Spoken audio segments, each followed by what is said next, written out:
Alors, nous sommes donc vendredi 26 qui se lève, deuxième jour de Hanouka, et nous sommes donc Daf Kaf Aleph de Yoma. Nous sommes arrivés hier à la ligne 6. Amar Rav Yehuda Amar Rav. Il a dit Rav Yehuda au nom de Rav, Bisha'a Israël Olin Aregel, Omdin Sefofin, Umishtahavim Rivahim, Unimshachim Ahatasema, Hodebet Kaporet. Donc il a dit, donc Rav Yehuda nous Rav, qu'au moment où le Béni Israël est monté la règle pour les trois fêtes en Israël, puisque tout le monde doit monter au Beth Amikdash, eh bien, Omdim Sefofin, quand ils sont debout, ils sont très serrés. Et Rachid explique même pas seulement serrés, on dirait qu'on n'a pas les pieds au sol. Presque ils sont en l'air tellement ils sont serrés. Par contre, et quand ils se prosternent, ils ont tous chacun ces quatre amotes pour se prosterner.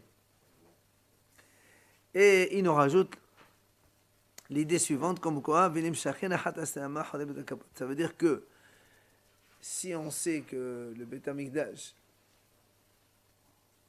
on avait vu la dernière fois les dimensions, que donc moi je rentre au Beth Amikdash, on a la cour des femmes, après il y a la cour des hommes, les Kohanim, les Mesbeach, le palais, et derrière tout ça, on a 11 amas. Entre le palais où il y a le Kodesh HaKodashim et le mur ouest, il y a 11 amas. Alors il nous dit ici que pendant les trois fêtes, les ministres ils vont jusqu'à là-bas. Ça veut dire comme il y a trop de monde, ils vont même derrière la hein? Ben, c'est pas une question de voir, on n'a pas besoin de voir. Pas du tout. C'est juste quand on entend la voix du Kohen Gadol quand il fait le nom d'Hachem. Remarque, dans les trois Galim, c'est même pas Kippour ça. Hein. On parle pas de Kippour ici. Hein. On parle des trois Galim parce qu'ils doivent tous amener donc leur korban. Quoi qu'il en soit, il nous dit qu'ils vont donc, Nimshachim, ils sont donc attirés jusqu'à 11 amas derrière Beth HaKaporet. Donc, hein, c'est exactement ça. Non, c'est derrière, carrément, derrière ici. Derrière. Là, non voilà, c'est derrière ça. Tu vois ça. Et ils sont à l'extérieur alors du Beth Amikdash. Ah non, ils sont pas extérieurs. Le mur, il est là. Entre ça et le mur, il y a 11 amas. D'accord. Alors, la Gemara dit... Tu imagines la cour combien de mesure 70 mètres sur à peu près 90 ou un truc comme ça, et tu mets là-bas 100 000 personnes. Et ben voilà. Alors c'est pour ça que la Gemara dit Maïkha Amar. Si tu dis qu'ils sont prosternés avec donc, beaucoup de largesse, pourquoi tu dis qu'ils devaient rester jusqu'à là-bas, ils sont traînés jusqu'à derrière? S'il y a de l'espace, il y a de l'espace, pourquoi tu dis qu'ils sont obligés d'aller derrière? Alors, on m'a dit comme ça, il dit non. Même si on dit que quand ils sont debout, écoutez bien, quand ils sont debout, ils sont tellement nombreux qu'ils sont obligés d'aller se mettre même derrière cet endroit-là, eh bien, eh bien, quand ils vont se prosterner, d'accord, ils se mettent tous devant, ils ont de la place pour se prosterner. Donc, déjà debout, ils n'ont pas de place. Ils sont obligés de se mettre derrière le Beth Amikdash, d'accord, le Kodesh HaKodashim. Eh bien, pour se prosterner, ils sont obligés tous de se mettre devant parce qu'ils doivent se prosterner devant les Echad. Et malgré tout, ils auront donc de l'espace encore plus. Donc c'était un double, en fait, miracle.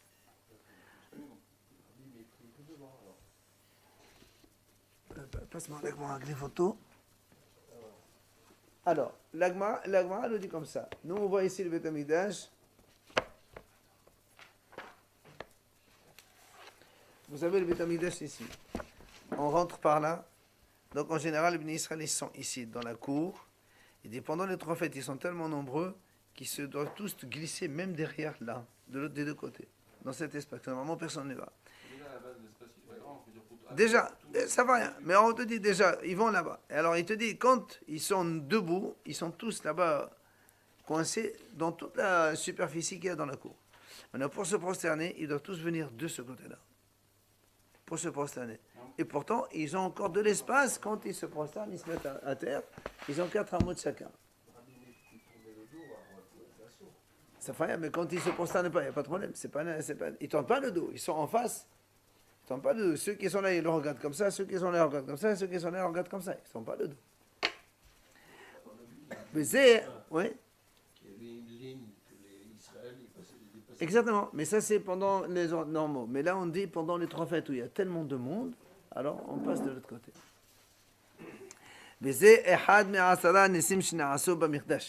Et ça fait partie de l'un des 10 miracles qu'il y a eu dans le Beth Amikdash, comme c'est marqué dans la Mishnah de Avot, que l'on connaît tous et qu'on va ramener ici, d'Etnan. Asara Nisim Na'asu Bevet Amikdash. Dans le Beth Amikdash, il y avait 10 miracles. Alors on va les énumérer.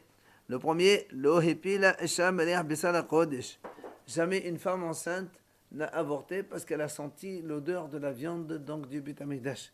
Que vous savez très bien qu'il y a des viandes que nous, les Chadashim Kalim, nous les propriétaires, on peut les manger. Mais il y a des viandes chez Chadashim et que les Kohanim qui peuvent manger. Ça veut dire qu'elle avait envie de manger. Absolument, elle a des envies, mais comme elle n'a pas le droit parce que c'est assourd, alors malgré tout, elle n'a pas eu de problème. Ça c'est un. Jamais la viande des Kadashim, elle n'a pourri. Parce que imaginez qu'au moins en plein mois de juillet, la viande, on la laisse là-bas, il n'y avait pas de frigo à l'époque, on la laisse le jour, la nuit, le lendemain encore le jour, et on peut encore la manger, donc sans aucun problème. Ça arrive. Troisième miracle, donc jamais il y a eu une mouche dans l'abattoir du Beth Amikdash. Quatrième,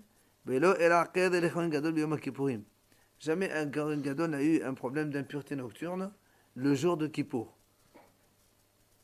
Cinquième, on n'a pas trouvé de défaut, il n'y a pas eu un problème d'invalidité, ni dans le Omer, ni dans les 2 pains de Shavuot, ni dans les 12 pains du Shabbat. Pourquoi on parle que de ça? Tout simplement parce que ceux-là, ils sont préparés. Par exemple, le Omer, vous vous rappelez, on le moissonne le soir du 16 Nissan, et le lendemain matin, on le sacrifie. On l'amène sur le Mesbéach. S'il ne devient pas soul, il n'y a aucune réparation possible. Parce que quand il moissonnait la quantité nécessaire pour une hâte, donc un Omer, s'il n'y a plus rien, il n'y a plus rien.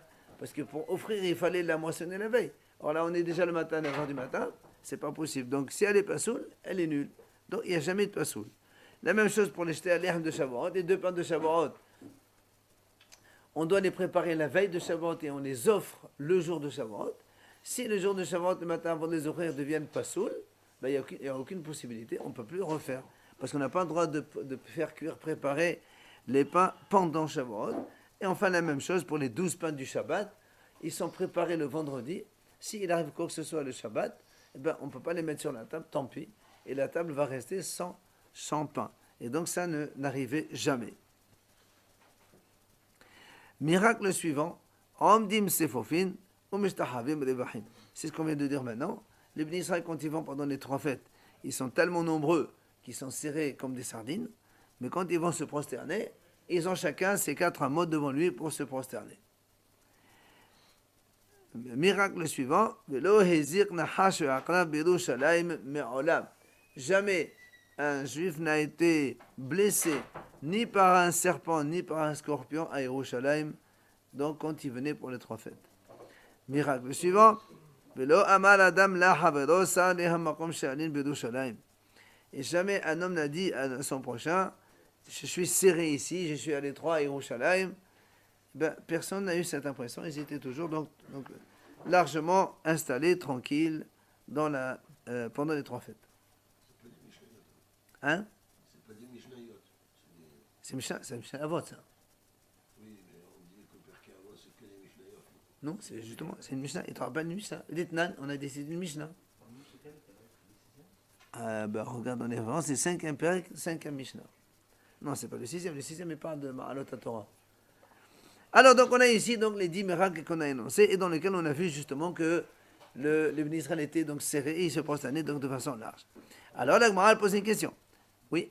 J'ai entendu que la cloque de fumée restait toujours droite. On va y arriver. Tu as raison, on va y arriver. Alors, la Gemara pose une question.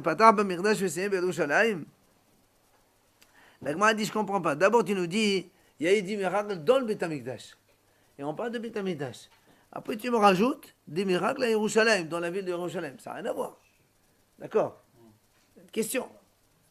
Il parle des miracles, continue par les miracles. Ah non, il y a marqué Bevet Amikdash. Alors tu me dis de Beth Amikdash, je viens. Après, tu me rentres encore là-bas, le scorpion à Yerushalayim, le type il a pas dit Yerushalayim, donc il n'y a que 2 en fait. Alors il dit, tu sais quoi? C'est pas grave. Enlève ces 2-là, je te rajoute encore 2 dans le Beth Amikdash. Et katate haranaita b'mirdash. je te rajoute encore 2 dans le Beth Amikdash, ça fera 10 si tu enlèves les 2 de Yerushalayim, bien qu'il y avait des miracles de Yerushalayim aussi. C'est quoi les 2? Detania me'olam lo kibuk shamim esh shel aser ma'anacha. Alors le 9e donc, il dit jamais la pluie n'a pu éteindre le feu qu'il y avait sur le Mizbeach. Ça c'est 1.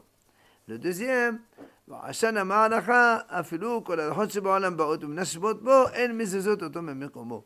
Il dit, et la fumée de la ma'anacha, une fumée comme ça qui était donc qui sortait du feu du Mizbeach, jamais un vent quel qu'il soit n'a pu le détourner à droite ou à gauche. Il restait toujours vertical, bien droit, et donc jamais on pouvait le bouger. Voilà donc les 10 qu'il y avait dans le Beth Amikdash même.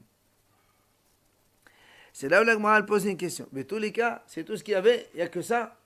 Voilà, Ve'atanya, Rav Shemaria Bekalan, Bo Shivre Kelehas Nevlain Bimkoman. Ve'amar Abaye, Mora'a, Benosav, Deshon Mizbeach Benim, et Deshon Amenora, Nevlain Bimkoman. La Gemara dit, voilà, Rav Shemaria, il a enseigné, il a dit que Shivre Kelehas, c'est une ville. Il dit Shivre Kelehas, quand on faisait cuire la viande de Beth Amikdash, donc de korbanot, oui, on les faisait cuire dans des ustensiles en argile. Or, vous savez tous que quand on fait cuire la casserole, elle absorbe le goût donc de la viande. Or, comme dans la viande, par exemple dans comme al-hatat, il faut manger en un jour et un soir. D'accord? Laïla, léom va laïla. Le jour on le fait et le soir. Donc le lendemain, le goût de viande qu'il y a dans la casserole, l'absorption de goût de viande qu'il y a dans la casserole, il devient ce qu'on appelle notar. Donc on n'a plus le droit de faire cuire dans cette casserole. Donc il faut la casser. Parce qu'il n'y a pas d'autre solution, il n'y a pas de cachérisation. On ne peut pas cachériser un ustensile en argile. Alors il faut la casser. Donc chaque ustensile dans lequel on fait cuire des radashim, kodesh radashim, qu'on ne mange qu'en un seul jour, évidemment, après, il devient donc inutilisable, il faut donc le casser. Alors comment on fait avec? Il dit, on les pose dans un endroit et ils disparaissent tout seuls de là-bas. C'est aussi un miracle, voilà, donc. Hein? Des casseroles, des clés Jerez. Quand ils contiennent du notar, ils sont tamés. Donc, qu'est-ce qu'on fait? On les casse. On les pose dans un endroit Beth Amikdash, et puis tu viens, tu ne trouves plus là-bas. Ils ont disparu. Voilà, c'est ça. Nivla'in. Ils sont absorbés par le sol. Non, ils sont absorbés par la terre, par le sol. C'est ce qu'il dit. Ils sont absorbés dans leur place. Ils ne sont pas grillés la viande. Pourquoi ils font des plats avec? Heureusement, ils font ce qu'ils veulent. Ah, ils cuisinent la Bien sûr. Et Rabbi Abaye, il a dit même comment on appelle, les plumes des volailles, quand on nettoie le Mizbeach Apnimi et quand on nettoie la menorah, on enlève les cendres comme ça. Tout ça, on les met dans un endroit. Et aussi, ils s'absorbent donc dans le sol. Donc voilà, ça en fait 2 encore. Bien sûr. C'est ce que moi le dit. Comment tu dis? C'est tout ce qu'il y a. Voilà, il y en a encore 2. Alors la Gemara répond, Pisoulet la tahavu hashvenu bechad. Alors moi dit, tu sais quoi, c'est pas un problème. Nous on a compté 10. Dans les 10, on a compté le Omer, Shte Alehem et Lehem Apanim, qui ont le même défaut, c'est-à-dire que s'ils deviennent pas saules. Alors tu as qu'à mettre les 3 en un, il te manque 2, et tu rajoutes ces 2-là. Ça en fait 10. D'accord? Voilà, quel est le type de miracle. Alors là, moi, dit dans ces cas-là, maintenant, si tu raisonnes comme ça, comme quoi le Shte Lehem, le Omer et le Lehem Apanim, comme tous les 2, ils ont le même problème, on les compte comme un seul mot, un seul miracle. Alors dans ces cas-là, chez nous ici, quand on a dit les ustensiles, ils sont absorbés par le sol, c'est 1. Et les plumes et les cendres, ils sont absorbés, c'est 2. Ben là aussi, absorbé, ça, on n'en fait qu'un seul. Donc il nous manquera encore 1. Il a dit, il n'y a pas de problème. Et quand je te rajoute un 10e. Lequel? Nes gadol haya na'asa b'lehem apanim. C'est le rok et c'est doro. Il dit, voilà, je te rajoute un 2e. Lequel? C'est que Rabbi Yoshua ben Levi dit, il y avait un grand miracle dans le Lechem Hapanim, dans les 12 pains du Shabbat. Quand on les mettait Shabbat, on les faisait cuire le vendredi. D'accord? On les mettait Shabbat, ils étaient chauds. Et on les mange Shabbat d'après et ils sont encore chauds. Très bien. Et donc ça fait partie. Donc, c'est le 10e miracle. On parlait du. Comme quoi aucun Kohen Gadol n'a eu de Impureté. d'impureté. Il faisait tout pour, donc il pouvait pas en avoir. Vous voyez ce que je veux dire ou pas? Il se fatiguait. S'il y marchait pas, il mangeait pas de ça, il mangeait pas de Les ça. impuretés Donc nocturnes. automatiquement, il pouvait Les pas l'avoir, impuretés donc. nocturnes, ça peut C'est pas venir vraiment à un n'importe qui. D'accord, Non. mais il faisait tout pour ne pas qu'ils en aient. Ça, donc, mais c'est même pas si un tu miracle. fais tout pour, ben, ça peut arriver quand même. Alors, Alors, on a parlé de façon générale. Mais tous les cas, la Gemara, elle dit quoi? C'est tout. Il n'y en a que 10. Voilà, Rabbi Levi l'a enseigné, il a dit, cet enseignement, c'est une transmission depuis nos ancêtres. C'est quoi? Mais comme Aaron, et non, Menhamidda. Il dit, la place du Aaron HaKodesh, dans le Kodesh HaKodashim, il ne prend pas de place. Ça veut dire que si tu prends le Aaron qui mesure 2 amot et demi en longueur, alors que le Beth Amikdash il fait 20 amot, 10 mètres, tu calcules à droite, à gauche, tu trouves 10 mètres à droite, 10 mètres à gauche. Et lui en plus il fait 2 amot et demi. Comment il tient? C'est comme ça. C'est ce qu'on dit. Et non Hamida, il ne prend pas de place. Le Aaron, il fait comme ça. Ben, c'est ça le miracle. Tu as le mur du Beth Amikdash ici, l'autre mur il est ici. Normalement, de là à là, il y a 20 amot, 10 mètres. Donc si tu coupes en deux, il y a 5 et 5. Or, tu mets ici 1 mètre 20 et demi. Il te manque là, il te manque là.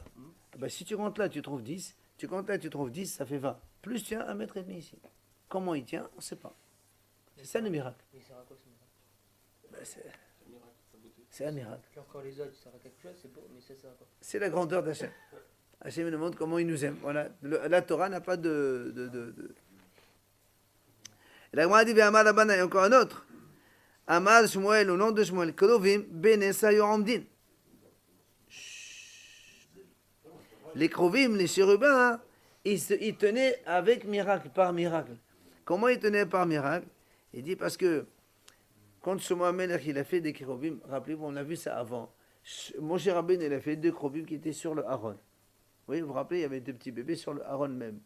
Quand Shlomo HaMelech a construit le Beth Amikdash, il a mis encore 2 Krovim comme ça, et qui prenaient toute la longueur du Beth Amikdash, de la hauteur, il faisait 5 mètres de haut, et il faisait chacun, avec les 2 ailes étalées comme ça, les 2 bras étalés, et bien chacun, il faisait, donc il le mettait ici, il faisait comme ça, et l'autre aussi.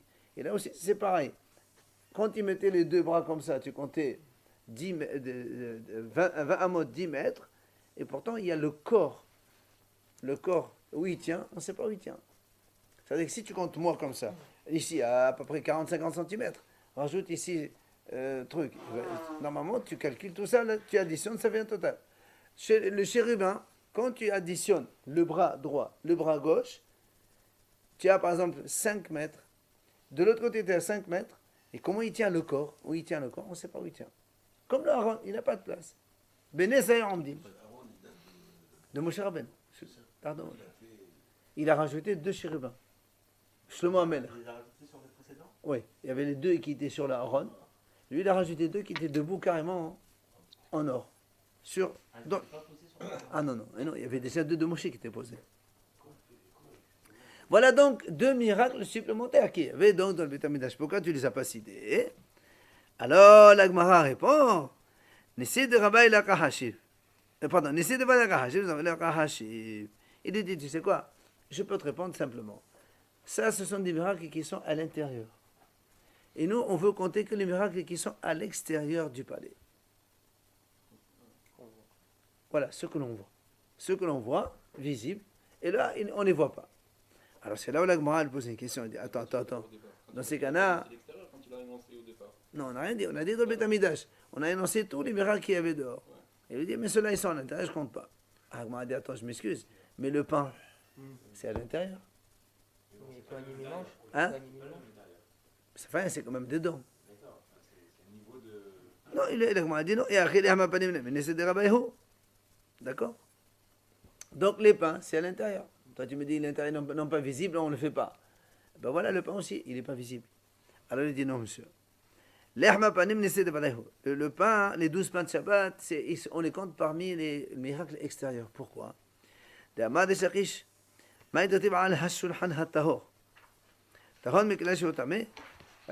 dans la Torah, sur la table qui est tahor. Alors pourquoi on dit tahor? Est-ce que la table peut devenir tamé? La table, c'est quelque chose qui, comme il dit ici dans la Gemara,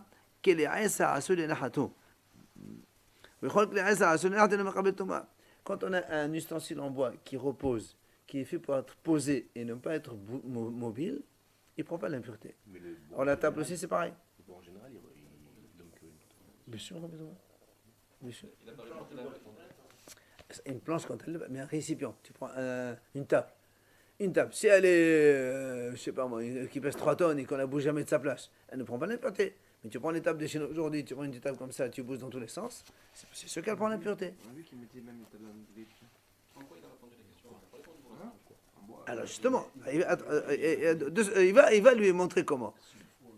Il lui a dit, c'est marqué ala shulchan atawa. Ça veut dire quoi? Que donc quand on dit une table pure, ça veut dire qu'elle peut être impure. Mais comment elle peut être impure la table puisqu'on la bouge jamais? D'accord? Donc il y a une question.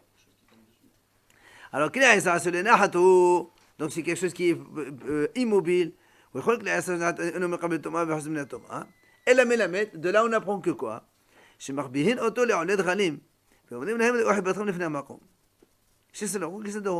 Il dit qu'est-ce qu'on voit de là? On dit que en fait quand il y avait les bénisraël qui venaient pendant les 3 fêtes, on prenait la table, les Kohanim ils prenaient la table et rentraient dedans, ils la sortaient devant l'entrée, ils disent aux bénisraël regardez comme Hachem vous aime, le pain il est chaud, on est mercredi et le pain il est chaud, on est jeudi et le pain il est chaud, vendredi le pain il est chaud.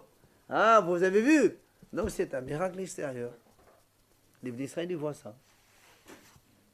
Chez celle qui c'est de rose. On enlève comme on l'a mis. On l'a mis le Shabbat dernier, il était chaud, et quand on va le prendre ce Shabbat-là, il sera encore chaud. Chez Neymar, la somme lehem hom biyom helakho. Comme on a dit. Donc le jour où on le prend, il est chaud autant qu'on l'a mis.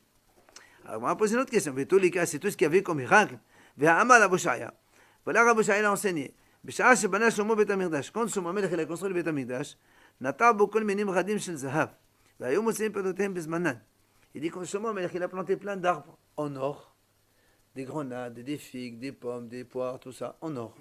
Et il poussait des trucs en or, il poussait des fruits en or. Oui, on a vu ça. Oui, monsieur, on a vu. Il a dit, et quand il y avait un petit vent comme ça, hop, ça tombait, et il prenait. Et il les mangeait. Ben non, il les prenait, que j'ai mangé avec, je venais. Ce n'est pas dire, ah, je calais Vanon, pédio.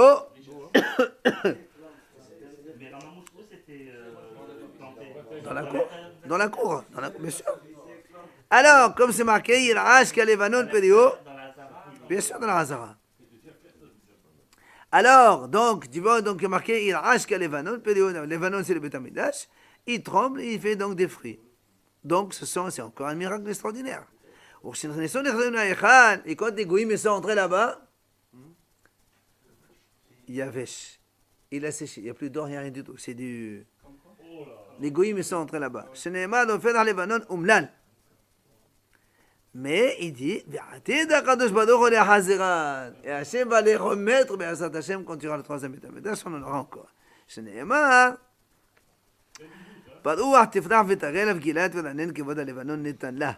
passage qu'il dit comme ça, donc ça va revenir, la joie donc de ce miracle encore. Donc voilà un autre miracle que tu n'as pas cité. Alors pourquoi tu m'as dit qu'il y en a 10, voilà il y en a 11. Alors moi, elle répond. Il dit, monsieur, moi je ne parle pas des Nissim qui sont Kvu'im tout le temps. Moi je parle des Nissim qui viennent de temps à autre. Comme on a dit, les Bnei Israël, qui se prosternent comme ça, ils font comme ça, le pain, on le voit Shabbat, etc. On ne parle pas des choses qui sont tout permanentes. C'est pas. Oui, mais on les voit on le voit Shabbat. Alors la Gemara dit, alors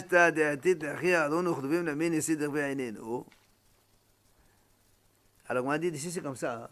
Pourquoi tout à l'heure quand on a posé la question sur le Aaron qui n'a pas de place et les chérubins, tu m'as dit c'est des intérieurs. Tu aurais pu me dire aussi, ce sont des Nissim qui sont permanents. Tu aurais pu répondre aussi la même chose. Ce sont des Nissim permanents. Moi, je ne parle pas de ça. Nous, on parle que des Nissim qui sont donc ponctuels dans l'année. À un moment, il y a comme ça.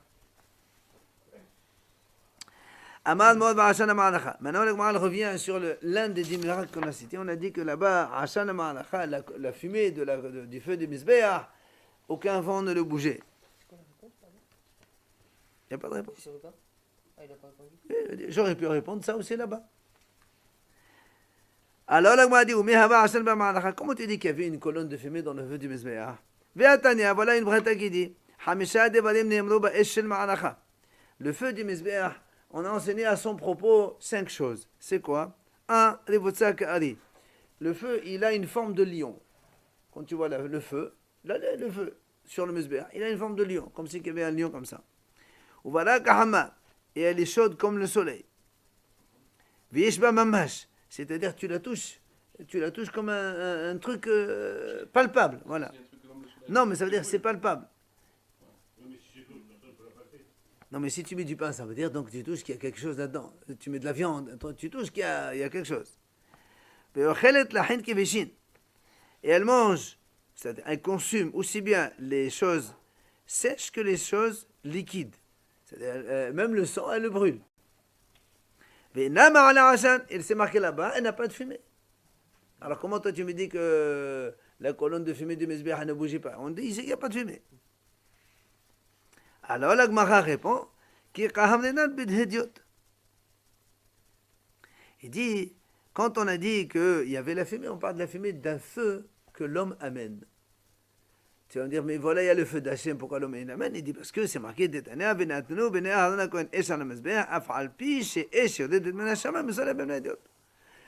la Gemara dit, même s'il y a un feu qui descend du ciel, c'est une mitzvah que les Kohanim, ils amènent avec eux une bûche ou deux pour mettre dans le feu. Et donc c'est de cette bûche-là que se produit la fumée qui est colonne droite qui ne bouge pas.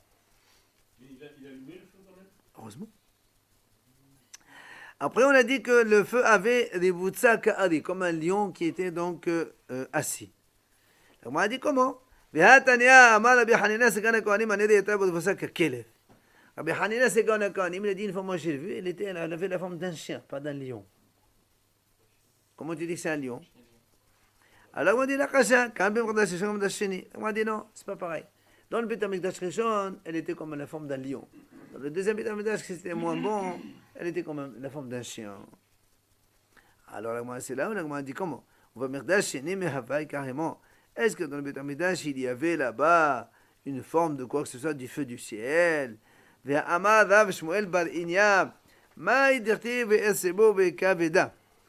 Il y a marqué ve'kaved, ve'chadanan ve'kaveda. C'est marqué que Hachem il a dit je serai honoré dans ce Beit HaMikdash. Il y a marqué Vekavda, mais il y a marqué le He. Il n'y a pas marqué le He. Il manque un He dans le pasuk, dans le mot. Alors on a dit Maïshena di Mahosad He, pourquoi il manque ce He là? He, ça a valeur numérique de 5. Et le Hameshad Vanim, ce sont les 5 choses chez Hayou, Ben Mikdash et Sheni Mikdash Sheni.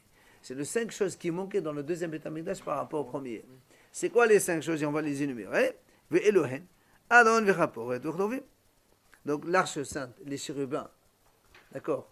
Tout ça, il manquait dans le deuxième Beit HaMikdash. Il n'y avait pas, parce qu'on avait dit que Aaron et Kodesh, il était enfui par le roi Yoshia. On l'a vu là-bas il n'y a pas longtemps. Ça, c'est un, il manquait. Deuxième, Esh, il n'y avait pas le feu du ciel. Donc déjà, une question contre nous. Tu m'as dit qu'il y avait le feu comme un chien, mais en fait, il n'y avait pas du tout. Ou Shrina, il n'y avait pas la Shrina. Ruach HaKodesh, il n'y avait pas de Ruach HaKodesh, il n'y avait pas la prophétie. Et enfin, Orim Betomim, il n'y avait pas les Orim Betomim. Le Kohen Gadol, il ne communiquait plus avec Hachem à travers le pectoral. Donc, ça fait donc 5 choses qui manquaient. Et donc, la question, comment tu dis qu'il y avait un feu à la forme du chien? Il n'y avait pas du tout de feu. Amri in mehvahava. C'est Yoel Amsaya. La Gemara répond, dit en vérité, il y avait le feu du ciel. Seulement, il ne aidait pas. C'est-à-dire que, c'est pas comme avant, quand il y avait le feu du ciel. Avec le feu des Kohanim qui mettaient, ça mangeait vite la viande et ça faisait vite. Là, il y avait un feu du ciel, mais il ne faisait rien. C'était juste comme ça. Donc, la viande, elle mettait longtemps pour cuire, enfin pour consommer sur le Mizbeach, pour être brûlée, par le feu de l'homme, de Kohanim. Donc, le feu de Hachem, il ne faisait rien du tout. Tano Rabbanan Chachamim nous enseigne. Shesh Ishot Hin. Il y a 6 formes de feu différentes. Le feu. Yesh ochelet venashota. Il y a un feu qui consume seulement les solides et pas les liquides. Tu mets du liquide, ça l'éteint. Yesh shota venachot. Il y a un feu au contraire, qui lui boit le liquide, mais il ne mange pas les solides. Il va nous les expliquer tout ça. Yesh ochelet veshota. Il y a une qui donc un feu qui mange et qui boit tout. Yesh ochelet ahin kivishin. Il y a un feu qui mange les choses liquides comme les choses sèches pareil. Yesh esh do haesh. Il y a un feu qui pousse un autre feu. Yesh esh ochelet esh. Il y a un feu qui mange un autre feu. Alors on explique. Yesh esh ochelet venashota hadidan. Le feu qui mange et qui ne boit pas, c'est notre feu à nous. Tu mets de la viande, ça grille. Tu mets de l'eau, ça éteint. Donc ça mange les solides et ça ne mange pas les liquides. C'est notre feu. Ah oui, tu mets de l'eau sur le feu, ça fait quoi? Ça s'éteint un moment et si tu mets un grand volume, ça s'éteint. Et si tu mets doucement, ça bouffe. Ah non, le feu directement, ça boit jamais le liquide. Mais même un petit volume, même si le feu il est grand, il n'éteint pas le liquide, mais il ne va pas boire le liquide. La vapeur, ça se fait quand il y a un récipient. Tu mets de l'eau, ça fait se chauffer. Mais quand il y a de l'eau directement sur le feu, ça éteint le feu. Un feu qui boit et qui ne mange pas, c'est la fièvre des malades. Les malades, quand ils ont de la fièvre, ils sont déshydratés, donc ils mangent le liquide, mais ils ne mangent pas, ils n'ont pas envie de manger, ils sont chauds. Maintenant, de Eliyahu. Celle qui mange et qui boit, c'est le feu d'Eliyahu. On a vu quand il a fait le Mizbeach avec les Abba, les Abba, voilà, les deux bœufs qu'on a pris, tout ça. D'accord?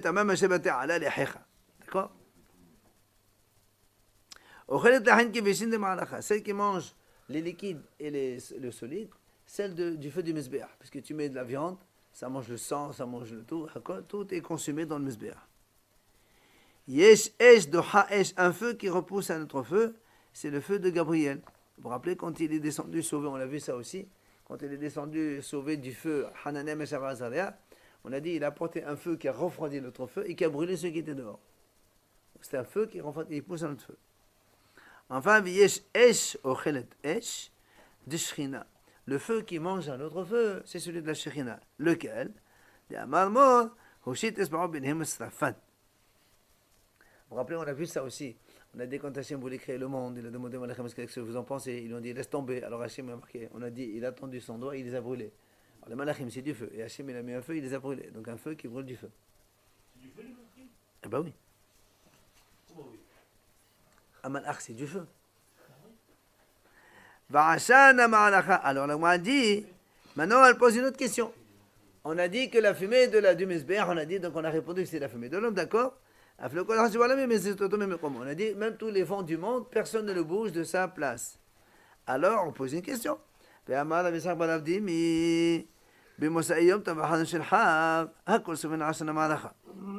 dit, à la sortie de la fête de Sukkot, tous regardez l'orientation de la colonne de fumée. Pourquoi? Comme la fête de Sukkot, c'est la fête où l'eau, elle est jugée. Oui.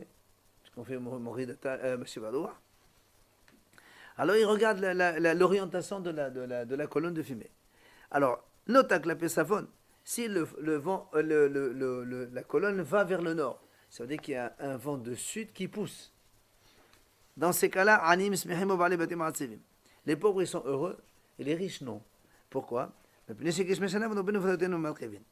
que quand il y a un vent donc, qui pousse la colonne vers le nord, donc il y a un vent de sud, ça annonce qu'il y aura beaucoup de pluie, donc il y aura de l'abondance. Les pauvres ils sont contents et les riches ils sont pas contents parce qu'ils vendent pas cher. Et oui, quand il y a trop de récoltes, l'offre elle est supérieure à la demande, évidemment ça coûte pas cher. Hein?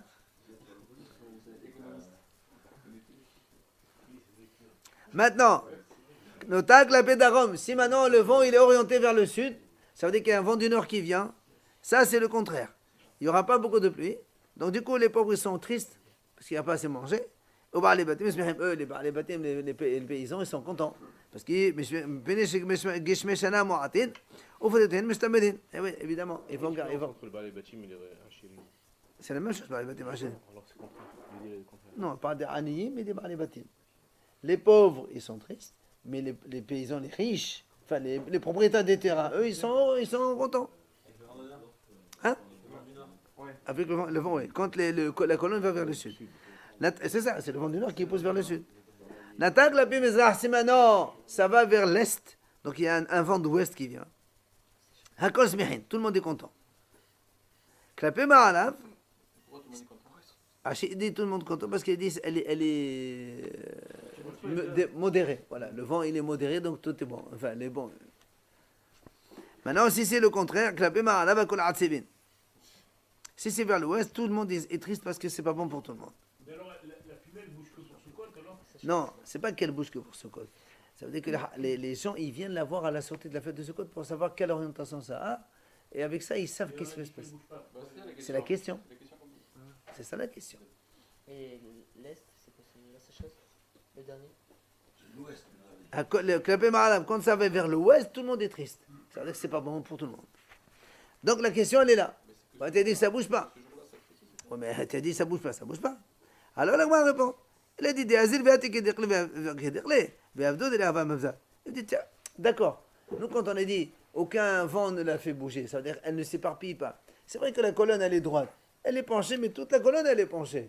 C'est pas que tu as comme ça. C'est ça la différence. C'est que le vent ne disperse pas la colonne de fumée. Tu la vois orientée, mais toute orientée. Donc c'est ça. Et tous les jours comme ça? Non, à la sortie de ce code. Amal, enfin la Gemara termine. Tu as dit que Klapé Mizrah Hakol Smehin. Klapé Ma'alav Hakol Atzivin. Quand il y a donc vers l'est, tout le monde est content, mais quand c'est vers l'ouest, tout le monde est triste. Alors on m'a dit comment? Il dit voilà, comment tu dis que quand le vent il est vers l'ouest, tout le monde est triste? Ça veut dire quand il y a un vent d'est, c'est triste. Voilà, nous on a vu c'est marqué que Mizrahit, le vent d'est, les Olam Yafa, c'est toujours très bien. Le contraire de ce que tu dis. La Ma'aravit, Olam Kasha. Celle du nord, elle est bonne pour le blé. Quand ils ont poussé déjà le tiers, mais c'est mauvais pour les olives. Quand ils commencent un peu à pousser. Si tu prends un vent du sud, elle est mauvaise pour le blé quand ils sont poussés au tiers, mais elle est très bonne pour les olives. Et d'ailleurs, là, il dit, si tu veux maintenant ne pas te tromper, lequel est bon pour le blé, lequel est bon pour l'huile, c'est facile. Rappelez-vous, dans le Beit HaMikdash, le shulhan, il est vers le Safon, vers le nord. Le shulhan, c'est le manger. La menorah, elle est côté sud. Donc tu comprends. Le vent du sud, c'est bon pour la menorah, pour l'huile, les olives. Et le nord, il est bon pour le blé. Le shulhan, c'est la menorah. Quoi qu'il en soit, quoi qu'il en soit, donc question. Comment tu as dit que le Mizrahit c'est pas bon alors que nous on voit qu'elle est bonne? La Gemara dit la kasha halan ve'alehu. Il dit ça c'est pour l'An, c'est pour Bavel et le Hu c'est pour Israël. Il explique comme ça. Le vent d'est. Nous on a dit ici chez nous quand il y a un vent d'est ça va vers l'ouest c'est pas bon. Il dit oui en Israël c'est pas bon. Pourquoi? Parce que ça sèche. Mais à Bavel où elle est déjà humide de nature, la Bavel, plus si tu amènes de la pluie, ça va encore pourrir tout le monde. Alors eux, ils préfèrent plutôt un vent sec. Et c'est pour ça que c'est bon pour eux. Donc en fait, il n'y a pas de question. Non. Pour eux, c'est bon. Tout ce qui est bon pour Bavel, il est mauvais pour Israël. Ce qui est bon pour Israël, il est mauvais pour Bavel. Donc pour répondre à la question. On démarre juste un petit peu la Mishnah. Elle est facile, elle est petite. Donc, Dafkaf Bet, on commence. Au début, alors rappelez-vous, donc on va parler maintenant donc, du cycle de service dans le Beit HaMikdash, comment ça commence le matin et après comment on suit. La première des choses, rappelez-vous, on a déjà dit, c'est Tromat HaDeshen. On vient, on ramasse un peu des cendres de la consommation de toute la nuit pour nettoyer un petit peu. Celui qui veut faire ce service-là, Torem, il vient. Il se lève le matin à bonne heure, il dit au Kohen, c'est moi, je veux, il n'y a pas de problème. Maintenant, s'il y a un 10 qui arrive. Attends. Ils font la course sur la pente du Mesber. Ils font la course. Celui qui arrive 4 amot le premier devant le Mesber, c'est lui qui prend le rôle. Si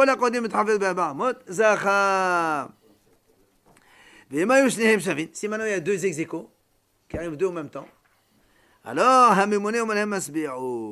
eh bien, le responsable, il leur dit, écoutez, vous descendez tous.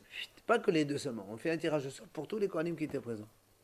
Il y a 2 ex-aequo. on fait un tirage au sort. ומה אין מוציאין? אחת ושתיים ואין מוציאין אגודה במקדש. Il dit, et ils font un tirage au sort, ils font sortir un doigt, et on va voir après comment ça se passe le tirage au sort. Il y a un Kohen responsable ici au milieu, les autres ils font un rond autour de lui, il prend un chapeau de là, il dit on va commencer à compter de celui-là. Il dit un chiffre au hasard, et il tourne, dès que ça vient le chiffre, c'est toi. Comme on faisait à Purim avant à Djerba. Marasé, la Gemara raconte, il y avait une histoire, שהיו שנים שווים ונשים ועונים בכבש, ודחף אחד מדחפנו ונפל שבדד לו. Une fois, il y avait deux qui, il y avait donc des Kohanim qui couraient, il y avait deux ex-aequo qui arrivaient doucement, doucement. Ah, il a poussé l'autre, il a fait tomber de 5 mètres, il s'est cassé la jambe. Voilà, c'est ça. Quand les Bédines ils ont vu que maintenant ça commence à devenir un peu dangereux, on ne fait plus Tromat HaDeshen qu'avec un tirage au sort. Le premier service à faire dans le Beth Amikdash, on commence d'abord, il y a 10 Kohanim, 15, 20, 30 ou 40, on fait un tirage au sort, celui qui vient, celui qui commence. S'il y en a un, mais bon, à l'époque, ils viennent tous. Ça, c'est le premier tirage au sort. On va voir dans la suite que chaque jour, il y a 4 tirages au sort. Chaque jour, il y a 4 tirages au sort. Ça, c'est le premier qu'on fait. Asbah, 4h, 5h du matin. Ceux, les lèvent tôt, ils viennent. On leur fait un tirage au sort pour celui qui commence à nettoyer les cendres du Mesbéa. Hein? Parce qu'on va faire le service. Oui, on va faire le service. Qu'est-ce que le Kohen Gadol fait le jour de Kippour? Non? Ça, c'est avant Tamid.